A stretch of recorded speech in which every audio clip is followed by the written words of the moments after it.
Hello friends, this is Megha Sharma. Welcome to my channel Omega Tech Ed. Mathematical models. Mathematical models is a description of system using mathematical concept and language. जब real system को समझने के लिए हम mathematical concept, mathematical language, formulas का use करते हैं, तब हम उसे मैथमेटिकल मॉडल बोलते हैं. And the process of developing a mathematical model is termed mathematical modeling. आज के वीडियो में हम different types of mathematical models के बारे में डिस्कस करेंगे. Based on their characteristics, mathematical models can be classified into three categories. First is iconic, second analogical, and third is symbolical. Probabilistic nature के basis पे हम इसे दो कैटेगरीज में डिवाइड कर सकते हैं, deterministic and stochastic. Temporal dimension के बेस पे हम इसे दो टाइप में डिवाइड कर सकते हैं, static and dynamic. Iconic. First model is iconic model. Iconic model is a physical replica of real system. Iconic models is a material representation of real system. Iconic models जो होते हैं वो real system को represent करते हैं, उसके behaviour को show करते हैं और जनरली ये डिफरेंट स्केल के होते हैं. रियल सिस्टम से साइज में बहुत ही छोटे होते हैं पर उसके कैरेक्टरिस्टिक्स को शो करते हैं. Example is miniature model of airplane, car और bridge. Next is analogical. Analogical का मतलब होता है जब हम दो डिफरेंट चीज को आपस में कंपेयर करते हैं. जैसे यहाँ पे हम एक ऑर्गेनाइजेशनल चार्ट देख रहे हैं. Analogical model different real system से बहुत ही डिफरेंट होते हैं. ये उसकी एग्जैक्ट रिप्लिका को शो नहीं करते हैं लेकिन उसके कैरेक्टरिस्टिक्स को समझने में हेल्प करते हैं. जैसे यहाँ पे हम एक ऑर्गेनाइजेशनल चार्ट देख रहे हैं. ये ऑर्गेनाइजेशन के अंदर क्या हायरार्की है, उसका सिस्टम कैसा है, उसे समझने में हेल्प करेगा. और इसके और एग्जाम्पल हो सकते हैं जैसे ऑर्गेनाइजेशनल चार्ट्स है, मैप्स है, जो एक रिलेशनशिप शो करते हैं. Next is symbolical. Symbolical models describe the actual representation of real system in abstract manner. Abstract का मतलब होता है समराइज डेटा. जब हम रियल सिस्टम को समझने के लिए एक समरी का यूज करते हैं तब हम उसे सिंबॉलिकल मॉडल बोलते हैं. यहाँ पे हम एक कंपनी का डेटा देख सकते हैं जहाँ पे 10 कंपनीज शो हो रही हैं. तो सिस्टम को समझने के लिए डिफरेंट सिंबल्स का जब यूज किया जाता है, डिफरेंट सिंबल्स हो सकते हैं, न्यूमेरिकल पैरामीटर्स हो सकते हैं, तब हम उसे सिंबॉलिकल मॉडलिंग कहते हैं. इसके एग्जाम्पल हैं graphs, charts and tables. Next is deterministic model. Deterministic का मतलब होता है सर्टेन. जब हम कोई आउटकम्स जो भी आउटपुट होता है वो डिटरमाइंड होता है नोन रिलेशनशिप के बेसिस पे, तब हम उसे डिटरमिनिस्टिक मॉडल बोलते हैं. यहाँ पे all inputs are suppose to be known a prior with certainty. जो भी इनपुट वेरिएबल्स हैं वो हमें पहले से ही पता होते हैं डिटरमिनिस्टिक मॉडल में. In this model everything is predefined and result are uncertain. Deterministic system is a system in which no randomness is involved in the development of future state of the system. Deterministic model में कोई भी random variable use नहीं होता है, कोई भी randomness इसमें involve नहीं होती है. जो भी वेरिएबल्स हम यूज करते हैं वो सब फिक्स होते हैं, उनकी वैल्यू हमें पहले से ही पता होती है. इसलिए डिटरमिनिस्टिक मॉडल हमेशा सेम आउटपुट प्रोड्यूस करते हैं for a given initial condition. For example अगर हम देखें कि हम एक इक्वेशन देख लें y is equal to 3x + 2 या फिर कोई केमिकल फॉर्मूला देख लें तो उसमें हमें हमेशा ही सेम आउटपुट मिलेगा. It can help to reach the right business based on an ideal customer profile. इसका एग्जाम्पल है calculation to determine selling price if cost price is 200 and profit is 20%. तो यहाँ पे हमें डिटरमाइन कर सकते हैं इजीली कि क्या सेलिंग प्राइस होगा अगर कॉस्ट प्राइस 200 है एंड प्रॉफिट परसेंटेज 20% है. तो इस तरह से डिटरमिनिस्टिक मॉडल हेल्पफुल होते हैं जब हमें रिलेशनशिप फाइंड करना पड़ता है प्रायर नोन वेरिएबल्स के बीच में, एंड यहाँ पे हमें एक सेम आउटपुट मिलता है for given input.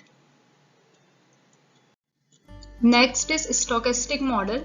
Stochastic model होते हैं जो रैंडम वेरिएबल्स के बीच में रिलेशनशिप फाइंड करते हैं। There are some certain relationship between random variables. A stochastic model is a tool for estimating probability distribution of potential outcomes by allowing for random variation in one or more inputs over time.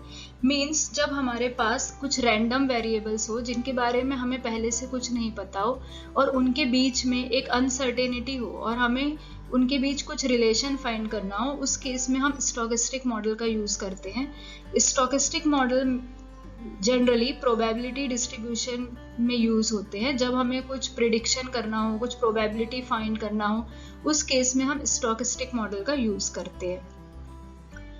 In this model some inputs to the model are not known with certainly,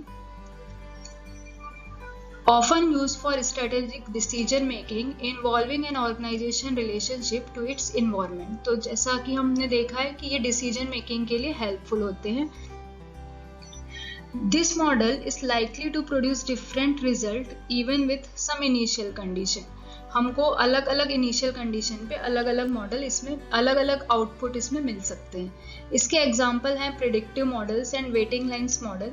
waiting lines model को हम queuing system भी बोल सकते हैं। जैसे कई बार हम देखते हैं कि मॉल्स वगैरह में जो क्यूइंग सिस्टम होता है, वेटिंग लाइन मेथड मॉडल्स होते हैं, वो इस बेसिस पे काम करते हैं कि कौन से लाइन में हम सोचते हैं कि हमारा नंबर पहले आएगा।